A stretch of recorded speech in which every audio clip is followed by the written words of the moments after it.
다음은 기자재 등록 운용 준비에서 기자재 가구 임차 준비 굉장히 중요합니다. 먼저 필요 기자재 및 가구 비품의 종류와 수량 파악이 굉장히 중요한데 왜 그럴까요? 여러분들 등록을 하려면 그걸 봐야 돼요. 여기 현장 등록 참가자 중에는 데이터베이스가 확보가 안 될 수도 있잖아요. 그걸 써서 바로 종이를 준다 그래도 뭐 안 될 수가 있잖아요. 그렇기 때문에 요즘에는 그걸 가지고 컴퓨터로 바로 입력을 해서 거기서 참가자 명찰을 바로 만들어 줍니다. 그렇기 때문에 뭐가 필요하죠? 컴퓨터랑 인터넷이랑 그 다음에 프린터기가 필요하겠죠. 그리고 그 단말기, 흔히 말하는 카드 단말기, 아르바이트 하신 분들은 아나요? 카드를 가지고 이렇게 쫙 그어보면 거기에 바로 결제가 되는 그런 단말기도 필요합니다. 전산이랑 연결되어 있는 그런 것도 필요하고, 이 사람이 사전 등록을 했는데 사전 등록 확인을 하기 위해서는 여러 가지 방법이 있는데 그중 컴퓨터로 확인하는 방법이 있겠죠. 그런 것들도 이제 필요 기자재에 들어갑니다. 의자랑 데스크가 필요하죠. 의자랑 책상이 필요하고 거기에 까는 것들, 그리고 뭐 명찰하고 키트를 놓을 것들, 그리고 여러 가지 자료들을 놓을 수 있는, 그리고 기념품을 적재할 수 있는 그런 장소들을 충분히 가구들을 배치를 해서 보관할 수 있는 것들이 필요합니다.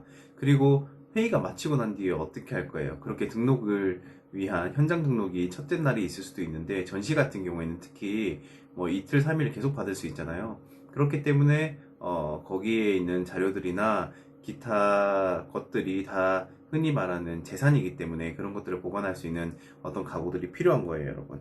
그래서 이거를 위한 임차 비용이 얼마인지를 조사를 해보는 거예요.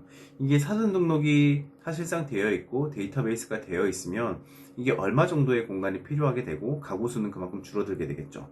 그렇기 때문에 객창이 중요하고, 그 후에 업체를 선정을 해서 어떤 가구를 렌탈, 흔히 말하는 빌려올 것인지를 계약을 해요.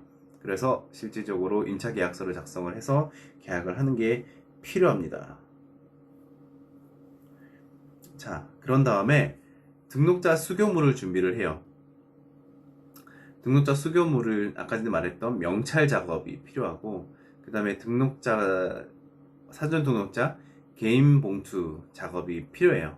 자기가 스스로 뭐 교부를 받을 수 있는 여러 가지 자료들이 있겠죠. 그리고 등록자용 콩그레스 키트 작업이 필요해요. 안에 들어가는 여러 가지 콩그레스에 필요한 뭐 펜이 있을 수도 있을 것이고, 아니면 노트, 뭐 기타 자료들, 뭐 이런 것들이 다 필요하죠. 그게 끝나고 나면 이제 반 정도 왔습니다. 사실 뭐 다 왔다고 볼 수도 있어요. 등록 운영 관리 파트입니다. 등록 데스크가 조성이 되겠죠. 등록 데스크를 조성을 하게 될 때 여기 등록 부스 및 시설 공사를 인테리어 하시는 분들이 와서 설치를 하게 됩니다. 그래서 그 필요 기자재나 가구를 설치를 하겠죠. 이제 그렇게 되면은 등록 부스가 조성이 되면 바로 등록 부스 운영에 들어가게 됩니다. 등록 부스 운영할 때 뭐가 제일 중요할까요? 등록을 어떻게 받는지도 되게 중요하지만, 이 등록을 받을 때에 대한 어떤 운영 요원들의 교육에서 서비스 교육도 필요합니다. 웃는 연습이라든지 클레임이라든지. 왜냐면 거의 다 등록하고 온 사람들은, 사전 등록 온 사람들 이런 자세로 와요. 뭐야, 난 여기 VIP인데 난 사전 등록하고 왔어. 근데 뭐야, 날 몰라줘? 왜 내 이름을 몰라줘? 이런 것 때문에 굉장히 클레임이 많이 걸립니다. 짜증이 나는 거죠. 분명 등록은 했는데 자기 이름이 거기 없는 거야. 그럼 여러분 같은 경우에 짜증이 나겠어요? 안 나겠어요? 짜증도 막 나고, 웨이팅을 뭐 한 30분 정도 했는데도 뭐 뭔가 진행이 안 돼. 그러면 이 화가 막 이렇게 끌어오르는 거지. 그렇기 때문에 이제 그런 등록 요원의 교육과 배치가 굉장히 중요합니다.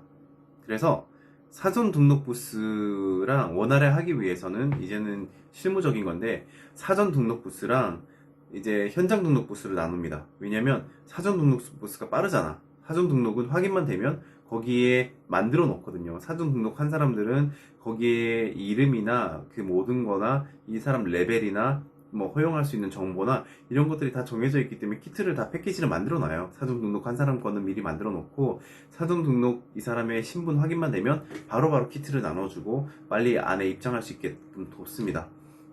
하지만 현장 등록은 생각보다 적어야 될 자료도 많고 또 챙겨줘야 될 것도 많기 때문에 여기서 현장 등록 부스 운영하는 사람들이 진짜 중요합니다. 여기에는 진짜 프로들 운영 요원들이 들어가서 하나하나 응대를 하고 또 손도 엄청 빠르게 네이밍 택도 만들고 이렇게 하는 것들이 필요합니다. 그렇기 때문에 현장 등록 부스 운영에는 굉장히 노련한 운영 요원들이 들어가야 된다.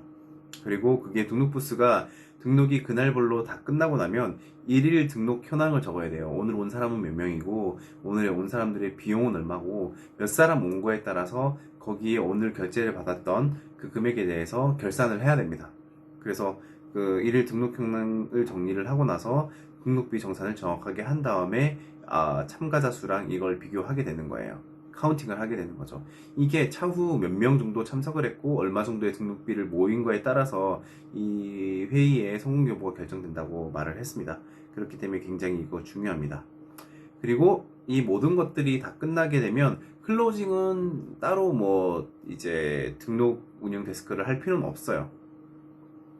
마지막에 그냥 뭐 잘 가라는 인사 정도를 할 때 기념품을 배부해 줄 수는 있겠지. 하지만 그런 건 없고 그렇기 때문에 사전 등록 데스크가 나중에는 가장 먼저 철거가 됩니다. 철수가 빨리 되는 거죠. 이렇게 하고 나면 등록에서 받았던 데이터베이스를 가지고 회의가 끝난 후에 사후 보고를 합니다. 등록 보고를 하는 거죠. 이 일일 등록 보고도 하고 최종 몇 명이 등록됐고 우리 등록비는 얼마나 모였다. 그리고 이 중에서 뭐 키트는 얼마나 나왔고 남은 재고는 이러하다라는 여러 가지 등록 보고가 이루어져야 되는 겁니다.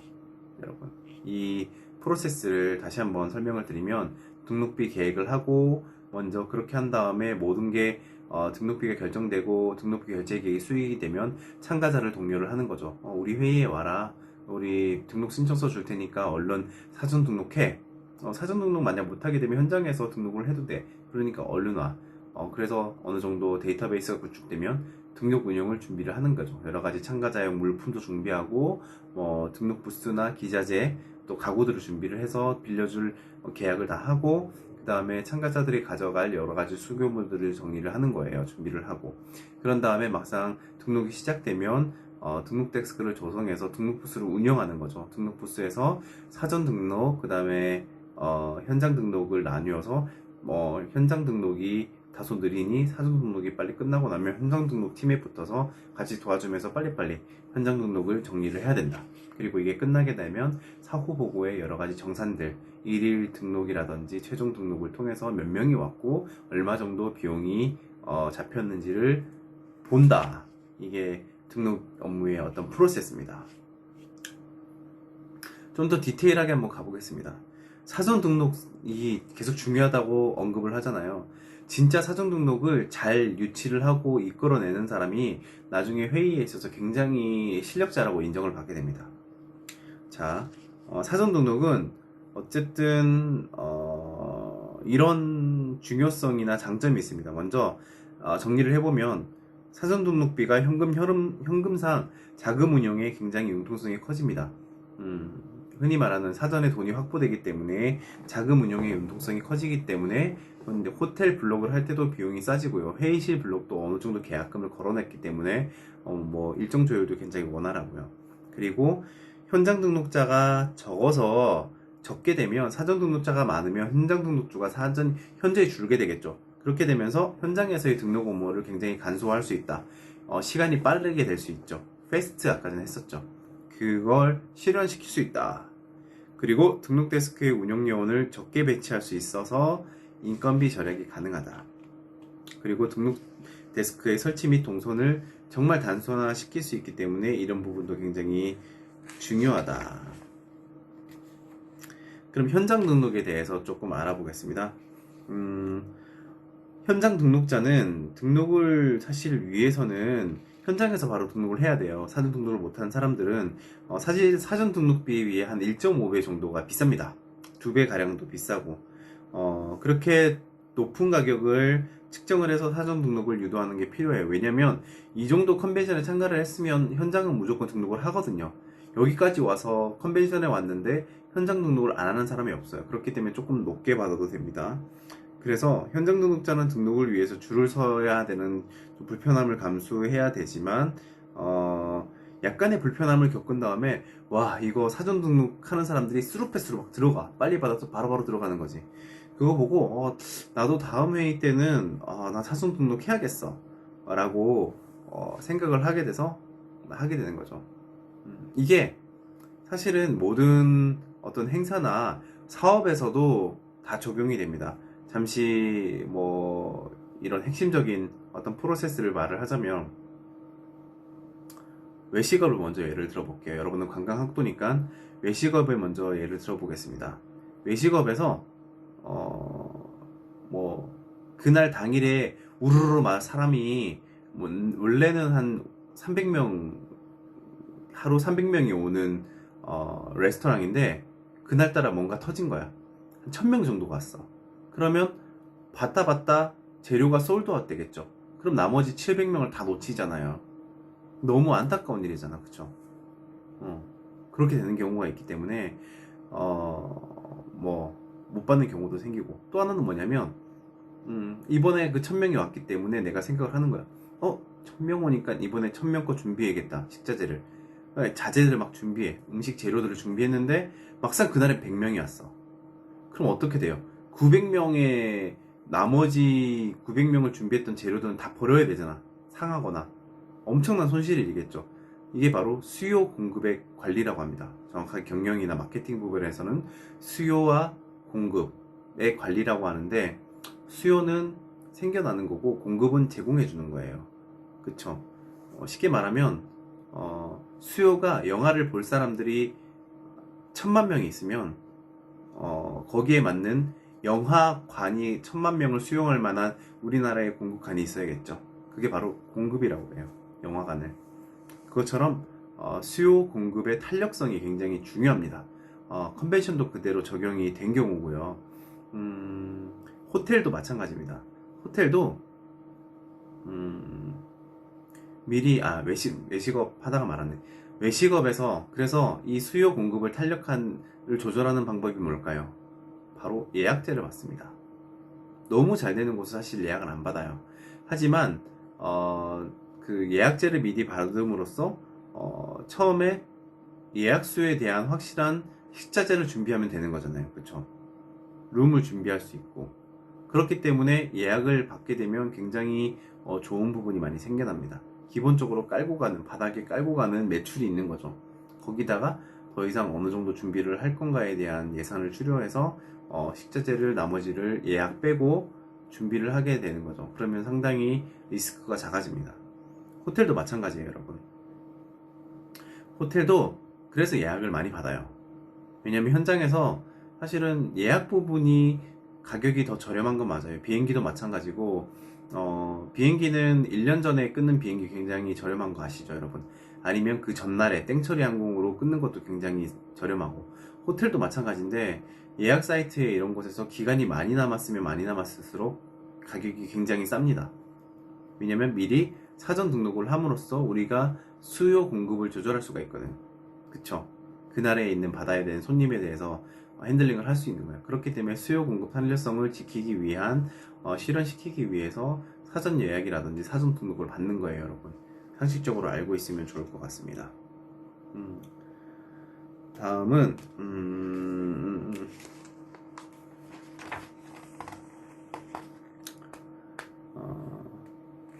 등록의 세부 계획 부분을 한번 보겠습니다. 등록의 세부 계획을 한번 보면, 자, 5장의 등록 세부 계획 한번 보겠습니다. 등록비 선정이 있어요. 등록비를 측정할 때 여러분들 어떤 기준으로 할 건가? 그쵸? 등록비 측정 기준은 사실 굉장히 애매합니다. 그 회의의 질에 따라서도 결정이 되고, 또 사전에 했냐, 아까 전에 말했듯이 현장에 했냐, 조기에 했냐, 이후에 했냐, 뭐 이런 것들에 대해서도 3일이 있으면 첫째 날 현장 등록하는 거랑, 그 다음에 둘째 날 현장 등록하는 거랑, 셋째 날 하는 거랑, 아니면 자료만 받고 싶어서 등록하는 거랑, 이런 것들에 대해서 가격도 다 다르거든요. 그렇기 때문에 컨벤션에서의 등록비 기준을 설정하는 것도 중요해요. 컨벤션은 정부회의나 사실 기업회의를 제외하고는 거의 다가 유료 등록을 기본으로 합니다. 그리고 등록비가 주요 수입원이 되기 때문에 적절한 등록비 책정이 굉장히 중요합니다. 그래서 컨벤션에 과연 등록비에 포함되는 항목은 무엇이냐라는 것이 사실 기준을 정형하는 거에 따라서 컨벤션 등록비가 비싸다, 비싸지 않다, 아니면 적합하다, 아니면 저렴하다가 포함이 되는데, 먼저 컨벤션에서 등록비는 일반적으로 표준화는 보면 먼저 회의에 대한 회의비, 그리고 사교 행사, 네트워크 행사 같은 거 있죠. 뭐 식사를 하면서 사교 행사, 아니면 뭐 어떤 공연, 그리고 부대 프로그램에 참가하는 비용이 되는 거예요. 주로 거기에 포함되는 거고. 그러면 질문이 있을 수 있겠죠. 왜 등록비에 숙박비는 포함되지 않냐? 포함되지 않습니다. 숙박비는 따로입니다. 왜냐면 호텔도 먹고 살아야 되잖아. 괜히 여기서 등록비에 포함시켜서 정산의 문제에 있어서 굉장히 복잡합니다. 그렇기 때문에 숙박비는 보통 이 등록비에 포함되지 않습니다. 그리고 등록비 선정 시 지나치게 높은 금액을 하게 되면 참가자의 동요하는 부분에서 굉장히 좀 부담이 될 수 있고, 하지만 반면에 낮은 등록비를 책정하게 됐을 때 회의의 질문 문제에서 연사가 되게 허접한 죄송합니다. 연사가 굉장히 수준이 낮은 사람이 온다든지 뭐 이런 등록률이 저조할 수 있기 때문에 굉장히 이 측정이 황금 측정 비율이 굉장히 중요합니다, 여러분. 그렇기 때문에 그런 부분을 염두에 두고 측정 비율을 측정을 해야 됩니다. 먼저 등록비는 모든 참가자들이 동일한 건 아닙니다. 그 자격 조건 및 등록 시기에 따라서 굉장히 차등을 두게 되는데, 먼저 자격 조건에 의한 등록은 뭐냐면, 먼저 회원은 그냥 비회원에 비해서 반 정도가 싸다고 보면 돼요. 예를 들어서 회원은 등록비가 그냥 일반의 그냥 참가 회원 아닌 사람, 비회원은 참가자 등록비가 50만 원이라고 한다면 보통 회원은 25만 원 정도가 측정이 돼요. 왜냐면 이미 회원비나 연회비나 월회비나 이런 것들을 다 내고 있을 거란 말이지, 회원은. 그렇기 때문에 다소 할인됩니다. 컨벤션은요, 연에 한 번 아니면 2년에 한 번 이렇게 개최가 될 수 있지만, 이 회원은 매달 비용을 내잖아요. 그렇기 때문에 꾸준한 수입원이기 때문에 이 부분에 대한 메리트는 사실 주는 게 필요해요. 비회원은 회원에 비해 한 1.5배에서 2배 정도는 비싸게 받고요. 그리고 예를 들어서 학술회의 같은 경우에는 닥터가 있고 레지던트가 있잖아요, 그죠? 닥터가 있고 레지던트가 있는데, 의학회의 같은 경우에는 닥터는 이미 뭐 사실 비싸게 받아도 되지만 레지던트는 굉장히 궁핍하잖아요.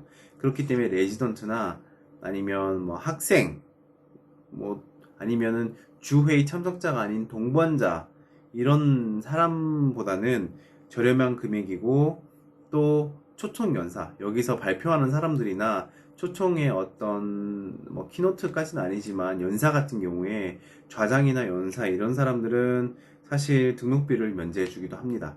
그렇기 때문에 데이터베이스 구축이 굉장히 중요하겠죠, 여러분. 아까 전에 말했듯이 자격조건뿐만 아니라 등록 시기에 따라서 등록비를 책정하는 경우도 있어요. 보통 컨벤션 개최 전 12개월에서 6개월 전에 시작하는 컨벤션이 사전 등록비가 굉장히 저렴을 하고, 또 사전 등록비는 당연히 할인된 금액으로 받는 게 맞아요.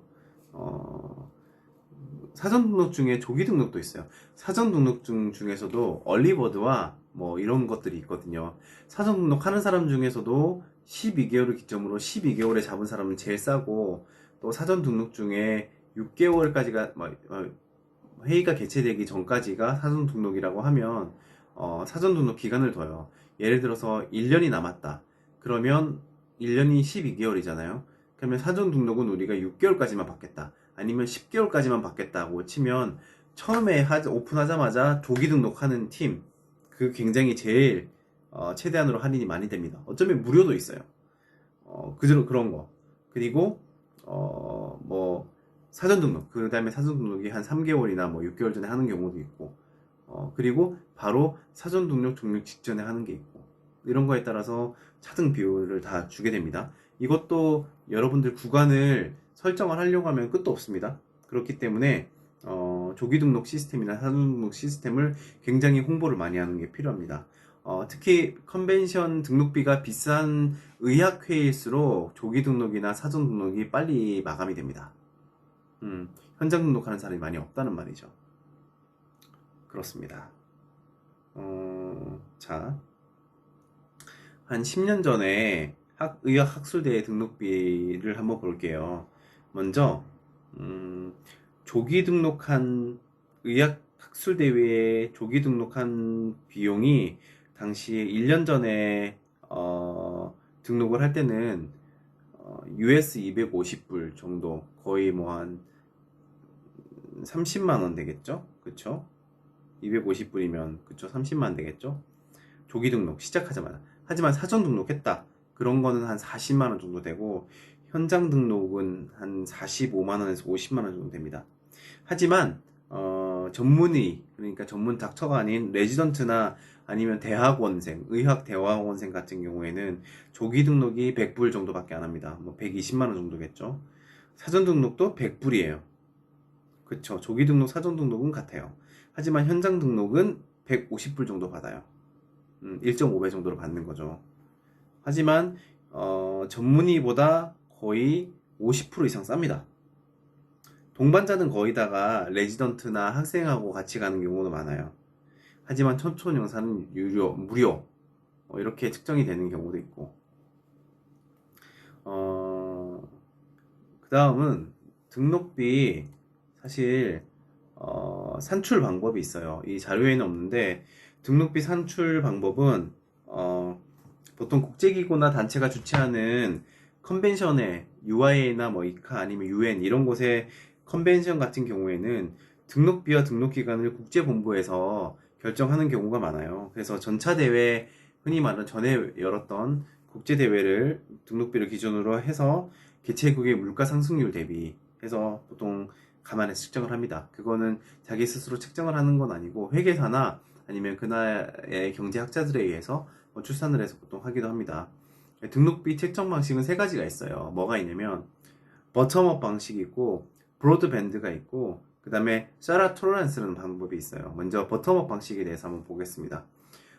등록비 금액을 미리 정하고 이것을 기초로 해서 프로그램, 뭐 행사, 지출을 조정하는 거예요. 먼저 버텀업 방식으로 등록비를 많이 받았으면 프로그램이나 행사나 이런 게 굉장히 럭셔리하거나 고급이 되겠죠. 하지만 버텀업 방식으로 해서 등록비가 일부 이번에는 낮게 해서 간소화하자 이러면 여러 가지 프로그램이 좀 줄어드는 경우도 있고, 행사도 축소가 되는 게 있어요. 그리고 지출을 뭐 이렇게 조절을 해서 등록비 금액을 조절하는 방식, 버텀업 방식이 있고, 브로드밴드 방식은 등록비의 상한선과 하한선을 미리 지정하는 거예요. 그 구간을 지정해 놓고 이를 기초로 한 순수익이 얼마냐를 고려를 하는 거예요. 또 이걸 했을 때 이에 맞는 등록비를 최종 결정하는 방식이죠. 무슨 말이냐면 브로드밴드 방식은 우리가 적당하게 기준선을 정하는 거예요. 호텔은 얘기 좀 했으면 좋겠고, 버텀업 방식이랑은 달라요. 버텀업은 돈에 따라서 호텔이 이거 잡고, 아니 프로그램 이거 잡고 막 이런 식으로 하게 되거든요. 하지만 브로드밴드 방식은 컨벤션 센터 수준은 이 정도로 해야 돼. 그리고 참가자한테 듣는 등록 리스트는 이렇게 해야 돼. 만찬비는 이 정도로 해서 이 정도로 스테이크는 뭐 고급으로 해야 돼. 이렇게 되다 보면 브로드밴드 방식은 상한선까지의 어쨌든 예산을 꽉 끼우는 방식이고, 또 하한선을 정해서 여기까지는 우리가 떨어뜨리지 말자라고 해서 이런 상한선, 하한선을 염두에 두고 사업계획서를 수립해서 이에 맞게끔 조절하는 방식이 있다. 그 다음에 사라 방식은 뭐냐면, 고정비용과 변동비용에 따라 변동비용을 사실은 좀 더해서 예상 참가자 수로 나누어서 결정하는 방식이에요. 변동 방식은 만찬비나 뭐 그런 것들이 있겠죠. 만찬비가 굉장히 큰데, 이런 만찬비 부분을 변동비용에 따라서 참가자 수로 나누는 방식이죠. 예를 들어서 1000명이 될 수도 있고 500명이 될 수도 있잖아요. 그런 변동사항에 따라서 우리가 500명 했을 때 우리가 이 정도 비용을 받자, 등록비를 이 정도 받자. 아니야, 만찬비는 1000명 정도 돼야 돼. 1000명 정도 되면 500명보다 다소 저렴해지겠죠. 왜냐면 재료비가 덜 드니까. 사람은 비록 많이 쓸지언정 재료비는 덜 되잖아요. 그리고 많이 파니까 수익은 되게 높고. 그러니까 예상 참가자 수로 나뉘어서 우리가 이런 등록비 책정 방식을 결정을 하자. 이런 게 사라 방식이고, 등록비 자체만으로 컨벤션을 개최하는 경우에만 해당됩니다. 사실은 스폰서십도 없고 그냥 컨벤션 자체만으로 어떤 가격을 책정하는 경우에 이렇게 되거든요. 그래서 이런 등록비 책정 방식이 굉장히 중요하다. 그리고 오늘의 마지막으로 등록 취소 및 환불 방식도 있어요. 왜냐면 참가자가 1년 전에 뭐 조기 등록을 했다고 하더라도 계획의 변동이나 자신의 어떤 신변 변동의 이유로 등록을 취소하는 경우도 있어요. 그런 경우에 취소 통보를 접수하는 시기에 따라서 반환율이 정해져 있어요. 100% 해줄 건지, 70% 해줄 건지, 아니면 아예 환불 자체가 안 되던지. 이런 거는 여러분들이 누구나 뭐 취소 한번 해본 사람도 다 알 거예요. 특히 호텔 같은 경우 마찬가지고. 그리고 취소를 참가하는 뭐 이렇게 해서 어떤 비율이 정하는 게 중요하고, 취소를 희망하는 참가자는 필히 서면으로 취소를 요청해야 돼요. 그리고 등록비의 반환을 그렇게 해서 본인이 맞는지 확인을 하고 청구를 해야 되고.